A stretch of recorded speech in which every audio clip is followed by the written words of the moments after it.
Well, that year, you ended up losing your mansion. Yeah. Evander Holyfield accumulated over $230 million as boxing's only four-time heavyweight champion. Yet by age 63, he possessed roughly $1 million to his name. The gap between those figures represents a tragedy. This narrative explains how that outcome unfolded, covering both the ascent and the decline.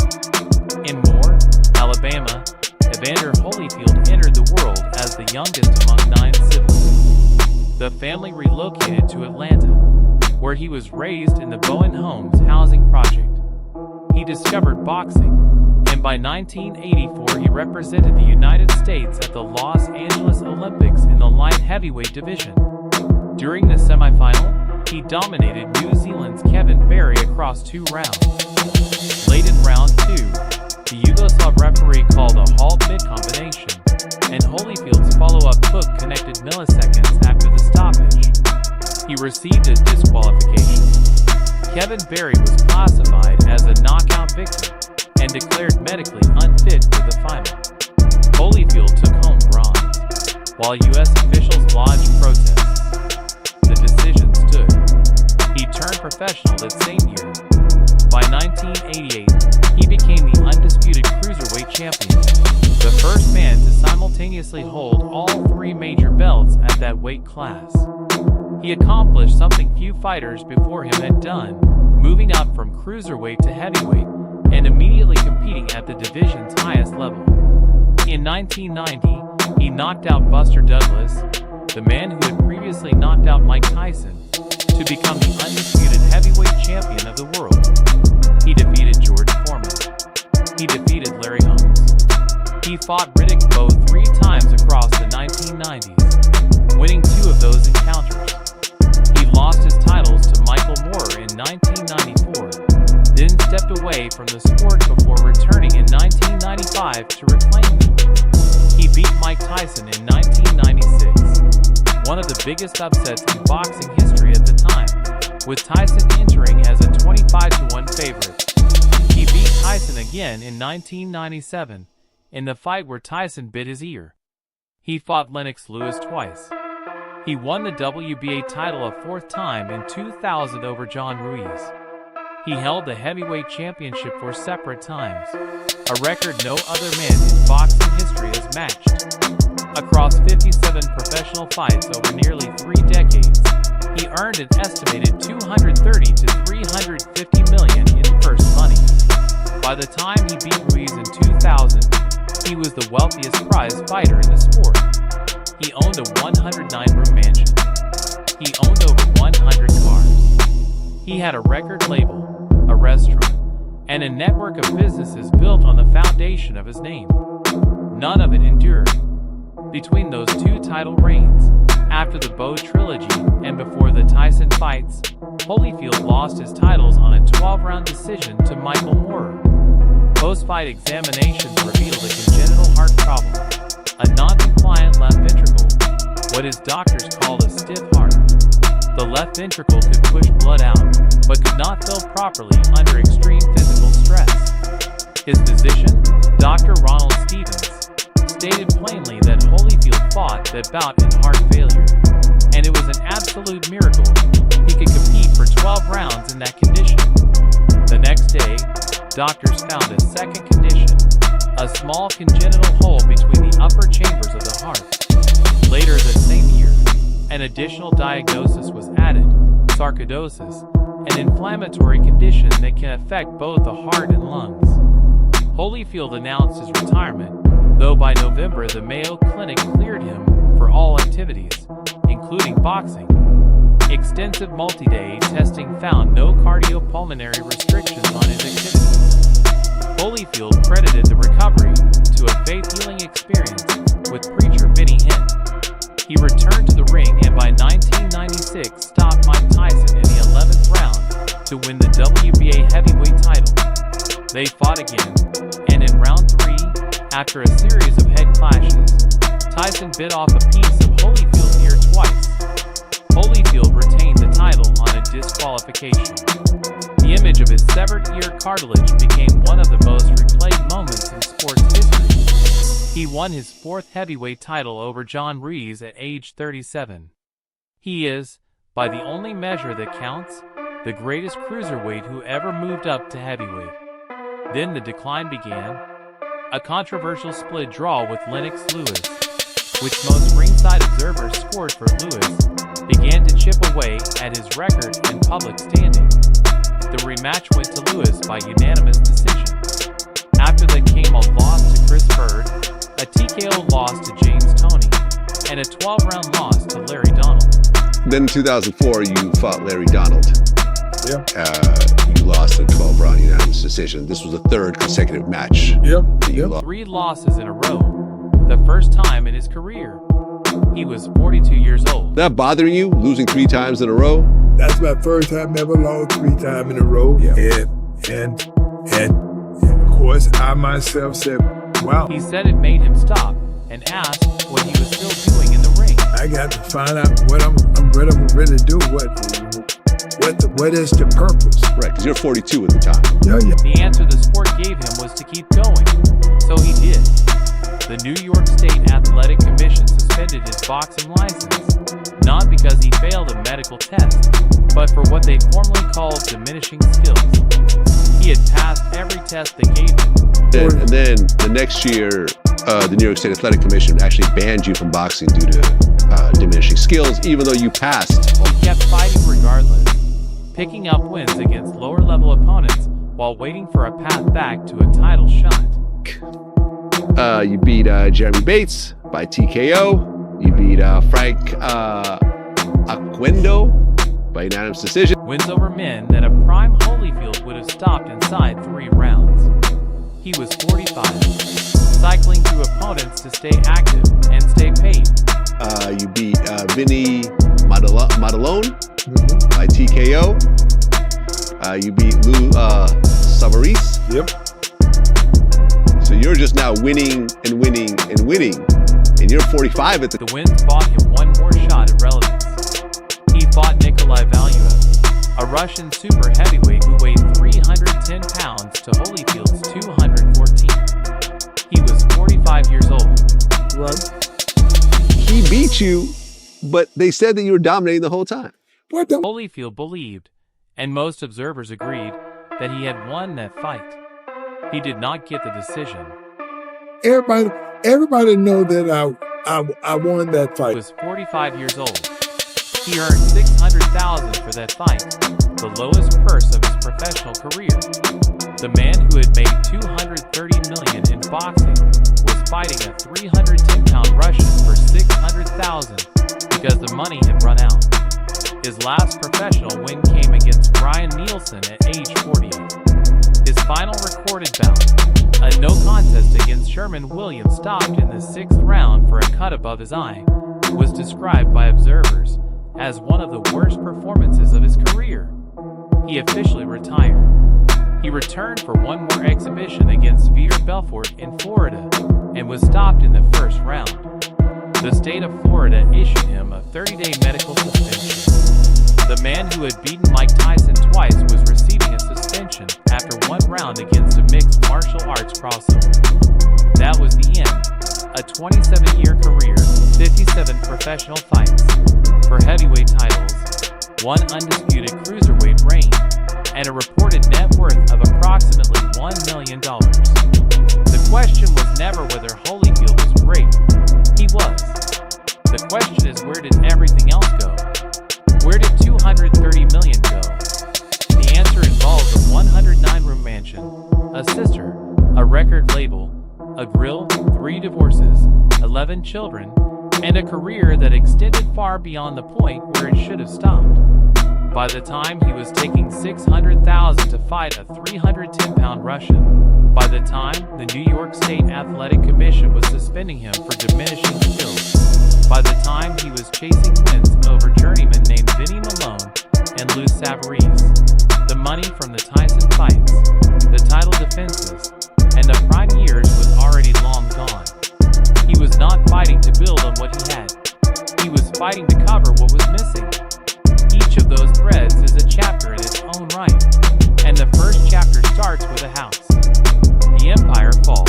Money, betrayal, and business. Evander Holyfield built something that had no business existing in the first place: a 109-room, 54,000 square foot estate on 235 rolling acres in Fairburn, Georgia. 17 bathrooms, 3 full kitchens, a bowling alley, a private cinema, a gymnasium, a recording studio, and an Olympic-sized swimming pool. The kind of property that does not just require money to build. It requires money simply to exist, to breathe. The yearly cost of keeping that house operational, taxes, utilities, electricity, air conditioning, landscaping, and maintenance staff, ran to close to $1 million per year. Every single year, before Holyfield spent $1 on anything else, $1 million walked out the door. For a while, the fights covered it. For a while, being the best heavyweight on the planet was enough to keep the lights on in all 17 bathrooms. But the financial architecture that had been quietly buckling for years finally gave way. Washington Mutual Bank issued a foreclosure notice after Holyfield defaulted on a $10 million loan. The bank itself was collapsing, one of the largest bank failures in American history, absorbed by J.P. Morgan Chase during the financial crisis. Holyfield's mortgage was caught in the wreckage. Well, that year, you ended up losing your mansion. But the bank's collapse alone did not explain the full disaster. What Holyfield revealed years later was that someone far closer to him had made things significantly worse. Washington Mutual Bank, I guess, was going out of business, and they had released documents saying that the mansion was going to be auctioned off. And I guess Chase Manhattan bought it for $7 million. $7 million for a property valued at anywhere between $10 and $20 million. A sale that by any measure was a bloodletting. But there was a second wound beneath the first, and it came from inside the family. And what exactly happened in that situation? Well, in the situation that one of the family members borrowed money off of my house. Wait. One of your family members took a second mortgage on a house they didn't. Without Holyfield's knowledge, one of his sisters had taken out a second mortgage against his property. When Washington Mutual collapsed, both outstanding balances, the original loan and the unauthorized second mortgage, triggered foreclosure simultaneously. The house was gone, and the weight of that betrayal hit differently because of who had just left. That's it. That's because it was kind of sad after my mama passed. Now everybody wanted to steal from me. He was the youngest of 9 siblings. These were his older sisters, women who were almost parental figures to him, women who had kids his age, women who he had spent a lifetime looking up to. Your sister stole from you. Yeah. So you can't even beat her up or nothing because she's a girl. He chose not to press charges. He chose not to name her publicly. He described his reasoning as this: he had made too much money in his life to stoop to sending his own sister to prison. He forgave her. He moved on. The mansion eventually ended up with rapper Rick Ross, who purchased it for around $5.7 million. Holyfield moved into a 2-bedroom apartment.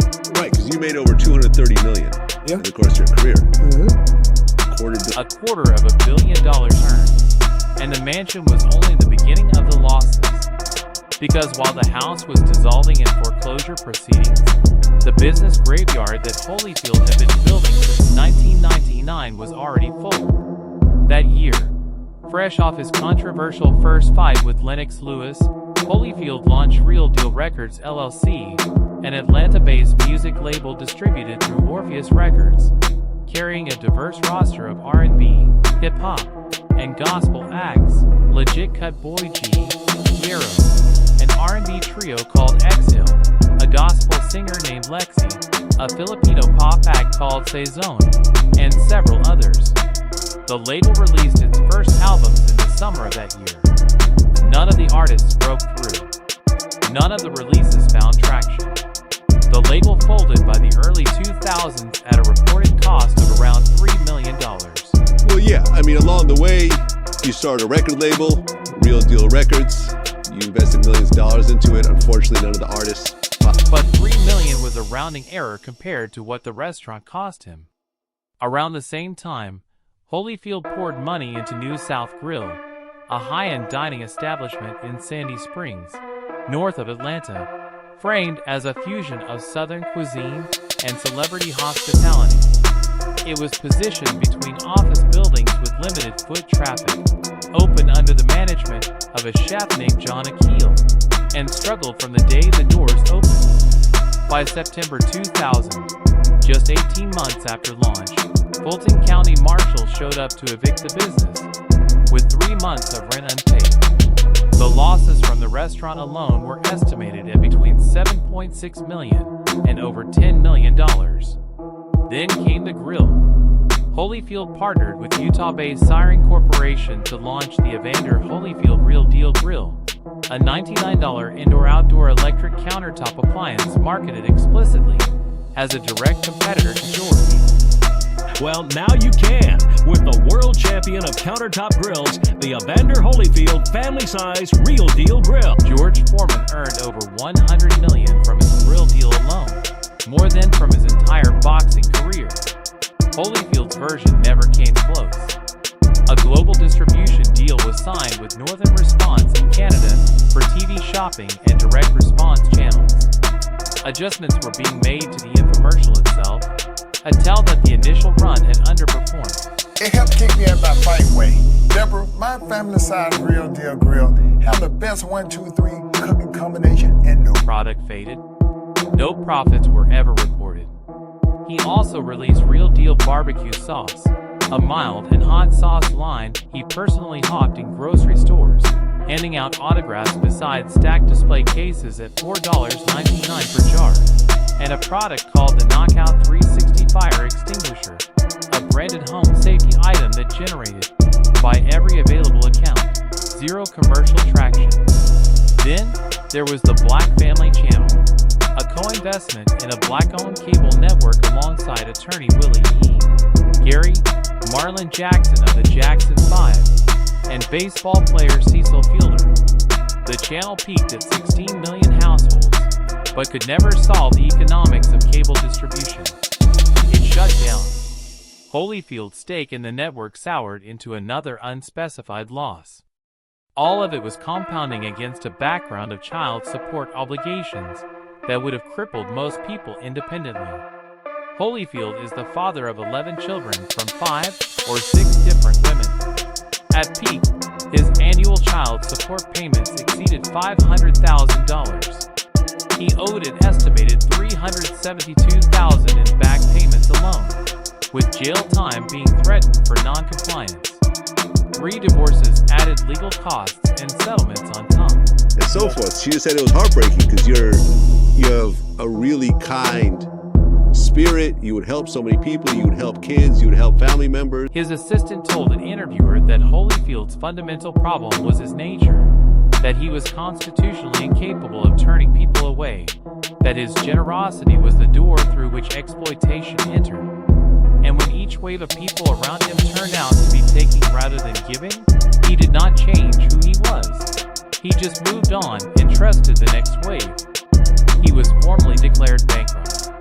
In what was described as one of the largest single-athlete sports memorabilia auctions ever staged, he sold nearly everything he had accumulated across his career. His championship belts, his Olympic bronze medal, his boxing gloves, the robe he wore on the night Mike Tyson bit his ear, all sold to pay down the debts, the back child support, the legal fees, and the creditors. I'll be writing to God out there if I have it, and then if that happened, but it's not like it ever made me. He described it as a test of faith rather than a collapse of identity. The bankruptcy was not a break in who he was, he said. It was just a moment that required him to move. And move he did. In a Vlad TV interview, he described the pattern of those years plainly. Every person around him, he said, was taking something for themselves. It was just that, wave after wave of it for years. And by the time he saw it clearly, The mansion was gone, the businesses were gone, and the money was gone. The controversies, the demons, and the man at 63. The financial collapse was one dimension of this story. But there was a second dimension, a series of controversies that followed Holyfield through his career like a second shadow, attaching themselves to his name in ways that were far more difficult to auction off or forgive. The first suspicion surfaced not from a courtroom or a headline, but from a hospital room. When cardiologists examined Holyfield after the molar loss, they found a non-compliant left ventricle, a heart muscle that had grown rigid.